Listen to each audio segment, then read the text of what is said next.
Hi hello welcome to latest wealth. ఈరోజు 10th April 2026. ఈరోజు market update గురించి క్లియర్గా తెలుసుకుందాం.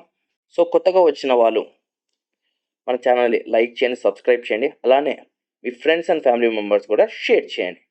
సో టుడేస్ టాపిక్స్ ఏమేమి కవర్ చేయబోతున్నాం అంటే నిఫ్టీ సెన్సెక్స్ పర్ఫార్మెన్స్ ఎలా ఉంది, వీక్ సెక్టర్స్ ఏంటి, స్ట్రాంగ్ సెక్టర్స్ ఏంటి, కీ మార్కెట్ డ్రైవర్స్ ఎవరున్నారు, ఇన్స్టిట్యూషనల్ ఫ్లోస్ అనేవి ఎలా ఉన్నాయి, టెక్నికల్ వ్యూ ఏంటి, అలానే నిఫ్టీ సెన్సెక్స్ నిఫ్టీ ఎలా పర్ఫామ్ చేశాయి, సపోర్ట్ అండ్ రెసిస్టెన్స్ లెవెల్స్ ఎక్కడ ఉన్నాయి, కీ లెసన్స్ ఏంటి అండ్ రిస్క్ మేనేజ్మెంట్ అనేది ఎలా చేయాలి, రేపు ఏ స్టాక్స్ మీద ఫోకస్ పెట్టాలి, అలానే రేపు మార్కెట్ ట్రెండ్ ఎలా ఉండవచ్చు, దాని యొక్క ఆప్షన్ స్ట్రాటజీ గురించి క్లియర్గా తెలుసుకుందాం.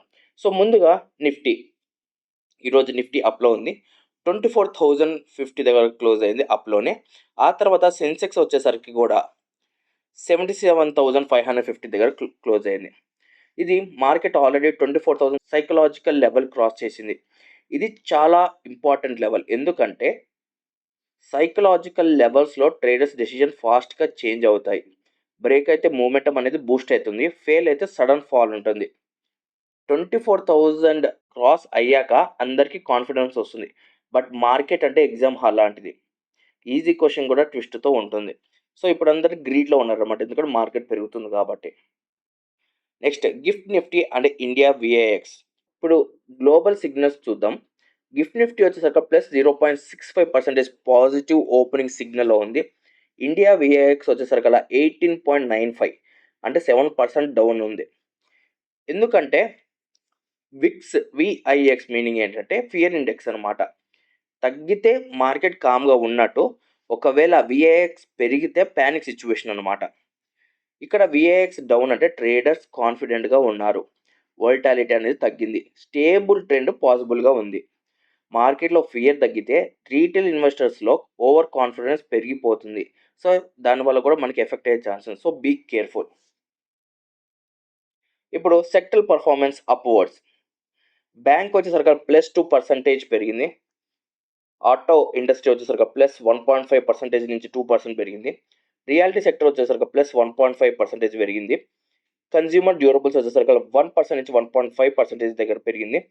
Capital goods, power, metals, FMCG వచ్చేసరికి ప్లస్ 1.5 నుంచి 2 దాకా పెరిగింది. బ్యాంక్ ర్యాలీ రీజన్ ఏంటంటే డిఐ బయింగ్ సపోర్ట్ ఇచ్చిందనమాట, డొమెస్టిక్ ఇన్స్టిట్యూషనల్ ఇన్వెస్టర్స్, అలానే ఎకనామిక్ కాన్ఫిడెన్స్. ఇక్కడ ఆటో సెక్టర్ పెరగడానికి కారణం డిమాండ్ ఎక్స్పెక్టేషన్స్ అని పెరిగాయి, సీజనల్ స్ట్రెంత్ కూడా పెరిగింది. బ్యాంకింగ్ సెక్టర్ మూవ్ అయితే మార్కెట్ సైలెంట్గా ర్యాలీ అవుతుంది అప్వర్డ్స్లో. హీరో స్పాట్లైట్లో కనిపించాడు కానీ స్టోరీ నడిపిస్తుంది. సెక్టర్ పర్ఫార్మెన్స్ డౌన్వర్డ్స్ ఏమున్నాయో చూద్దాం. ఐటీ సెక్టర్స్ వచ్చేసరికి -1.7% చాలా పడిపోయింది. ఇక్కడ ఏంటంటే టీసీఎస్ రిజల్ట్ స్ట్రాంగ్ ఉన్న సెక్టర్ ఎందుకు పడిపోయిందంటే, ఇక్కడ ఐటీ సెక్టర్ అనేది ఆల్రెడీ ర్యాలీ అయింది, ప్రాఫిట్ బుకింగ్ స్టార్ట్ అయింది. గుడ్ న్యూస్ అంటే ఆల్వేస్ స్టాక్ పెరగదు, సమ్ టైమ్స్ అది ఎగ్జిట్ సిగ్నల్ కూడా కావచ్చు. పైగా టీసీఎస్ ఇక్కడ ఏంటంటే కొన్ని జాబ్స్ కట్ ఆఫ్, అంటే లే ఆఫ్ అనేది చేస్తా ఉన్నారు. సో దానివల్ల కూడా ఐటీ సెక్టర్ పైన టీసీఎస్ డెసిజన్ ద్వారా ఐటీ సెక్టర్ పైన ఇంపాక్ట్ అనేది చూపించింది. Next commodities and currency impact. Crude oil వచ్చేసరికి $98 దగ్గర ట్రేడ్ అవుతుంది. గోల్డ్ స్లైట్ పాజిటివ్, సిల్వర్ కూడా అప్ ఉంది. యూఎస్డి ఐఎన్ఆర్ వచ్చేసరికి స్టేబుల్గా ఉంది. ఇక్కడ క్రూడ్ ఆయిల్ వచ్చేసరికి దాని యొక్క ఇంపాక్ట్ ఏంటంటే, ఇండియా అనేది ఇంపోర్ట్ కంట్రీ, ఆయిల్ పెరిగితే ఇన్ఫ్లేషన్ ప్రెషర్ పెరుగుతుంది.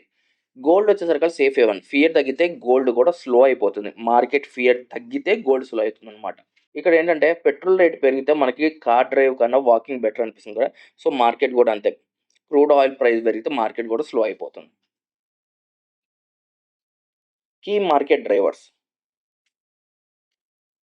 టీసీఎస్ రిజల్ట్ స్ట్రాంగ్ వచ్చాయి. ఆర్బీఐ అనేది కూడా no RBI announcements. TCS Q4 results వచ్చేసరికి ప్రాఫిట్ 12% ఉన్న లే ఆఫ్ వల్ల కొంచెం వేరే ఐటీ పైన కూడా ఇంపాక్ట్ పడింది. అలానే ఇంతకుముందు అన్ని డౌన్ ఉన్నప్పుడు ఐటీలో అందరూ ఎంటర్ అయ్యారు. సో ఇప్పుడు అన్నీ పెరుగుతున్నాయి కాబట్టి ఐటీలో నుంచి ఎగ్జిట్ అవుతున్నారు. ఇప్పుడు కీ మార్కెట్ డ్రైవర్స్లో ఇంకోటి ఏంటంటే గ్లోబల్ క్యూ చూసుకుంటే గ్లోబల్ మార్కెట్స్ పాజిటివ్గా ఉన్నాయి. సో ఇది ఎందుకంటే US Iran cease fire hopes అనమాట. జియో పాలిటిక్స్ మార్కెట్ని డైరెక్ట్గా ఇంపాక్ట్ చేస్తుంది. వార్ ఫియర్ తగ్గితే మార్కెట్ ర్యాలీ అవుతుంది. మన మార్కెట్ ఏంటంటే గ్లోబల్ మార్కెట్స్ ఎలా అంటే మనం ఏ మార్కెట్ ఆ కంట్రీలో ఉంటుంది కానీ రిమోట్ కంట్రీలో వచ్చేసరికల్లా యూఎస్లో ఉంటుంది అనమాట. ఇన్స్టిట్యూషనల్ ఫ్లోస్ అండ్ కమోడిటీస్ గురించి చూసుకుందాం. ఎఫ్ఐఎస్ వచ్చేసరికి నెట్ సెల్లర్స్లో ఉన్నారు. ఇక్కడ 1711 crore సెల్లింగ్లో ఉన్నారు. డిఐఏఎస్ వచ్చేసరికి 956 crore బయింగ్లో ఉన్నారు. ఇండియా మార్కెట్ సస్టైన్ అవ్వడంలో main reason DIs support. FIs sell చేస్తున్న డిఐఎస్ బై చేస్తున్నారు కాబట్టి మార్కెట్ క్రాష్ అవ్వలేదు ఇప్పటిదాకా అనుకున్నంతగా. ఫారిన్ ఇన్వెస్టర్స్ ఎగ్జిట్ అయినా మన డొమెస్టిక్ ఇన్వెస్టర్స్ అడ్జస్ట్ చేసుకుంటున్నారు. So technical view Nifty Sensex support zone వచ్చేసరికల్లా నిఫ్టీ 23,730 నుంచి 23,640 దగ్గర సపోర్ట్ ఉంది. రెసిస్టెన్స్ వచ్చేసరికి 24,020 నుంచి 24,100 దగ్గర రెసిస్టెన్స్ అనేది ఉంది. ఇక్కడ 24,000 క్రాస్ అయ్యిందంటే సపోర్ట్గా బిహేవ్ చేస్తుంది. బ్రేక్ అయితే నెక్స్ట్ ర్యాలీ, ఫెయిల్ అయితే పుల్ బ్యాక్ అనేది ఉంటుందన్నమాట.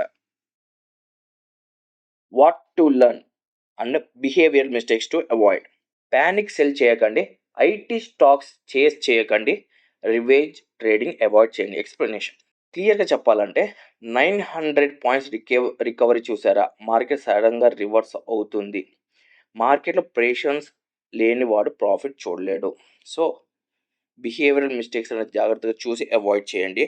ఇక్కడ ఐటీ స్టాక్స్ గుడ్ రిజల్ట్స్ ఉన్నా కానీ సెక్టర్ అనేది ఎక్స్పెన్సివ్ జోన్లో ఉంది. సో అందుకే సెల్ ఆఫ్ అనేది జరిగింది. ఇక్కడ మీరు ఇలాంటివి చూసి రివెంజ్ ట్రేడింగ్ చేసి మళ్ళీ డబ్బులు పోగొట్టుకోకండి. Risk management and insight. Stop loss అనేది compulsory. 1 to 2% risk per trade లెక్క చేయండి. అంతా ఒకేసారి ఇన్వెస్ట్ చేయకండి. 1 to 2% రిస్క్ తీసుకొని ఇన్వెస్ట్ చేయండి.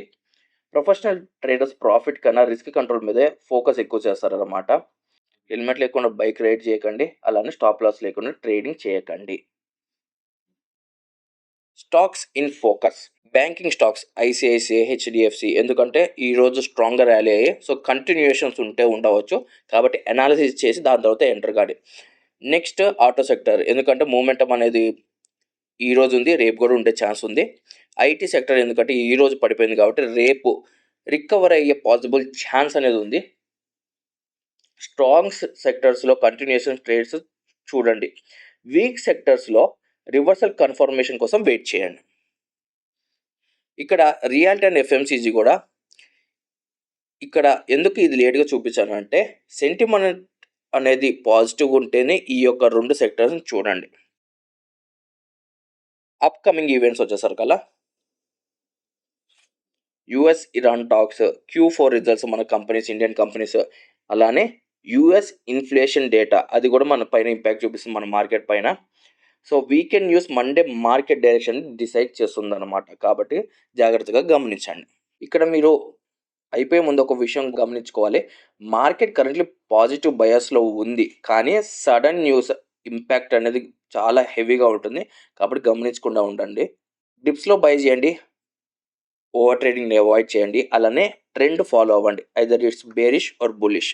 సో మీకు తెలిసినటువంటి స్ట్రాంగ్ స్టాక్స్ ఏంటి, వీక్ స్టాక్స్ ఏంటి, మీరు అనాలిసిస్ చేసింది కింద కామెంట్ సెక్షన్లో కామెంట్ చేయండి.